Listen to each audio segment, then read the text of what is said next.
Hey everybody, I just want to say this is in regards to my recipe I made for corned beef. I'll put, in case you haven't seen it, I'll put the link down here below in this video.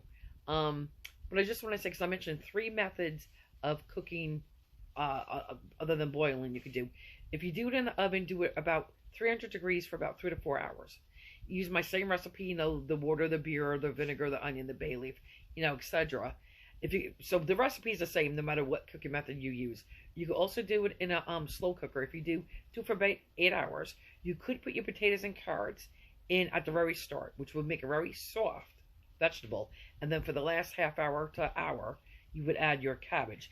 The doneness is up to you. So it could be a half hour, it could be an hour. You taste and you'll decide. Or you could do it in the pressure cooker. Oh, no, excuse me, go back to the crock pot. If you do it in a slow cooker, if you don't like your vegetables that soft, guys, hang on, I'm sorry, phone call. So as I was saying, so if you don't like the vegetables that soft, then cook it for about 6 hours. Then you add your carrots and your cabbage, okay, for the last 2 hours. And then again, for the last half hour to hour, you would add your cabbage.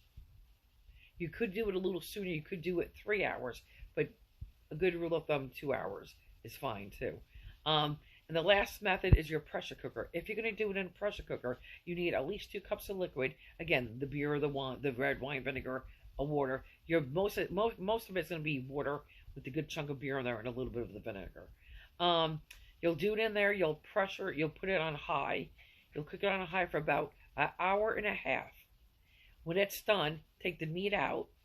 Leave the juices in there. Put your vegetables all in at once. The cabbage, carrots, and the potatoes all at once, and then steam it for about 8 minutes and you're done. All right, guys, happy St. Patrick's Day and enjoy.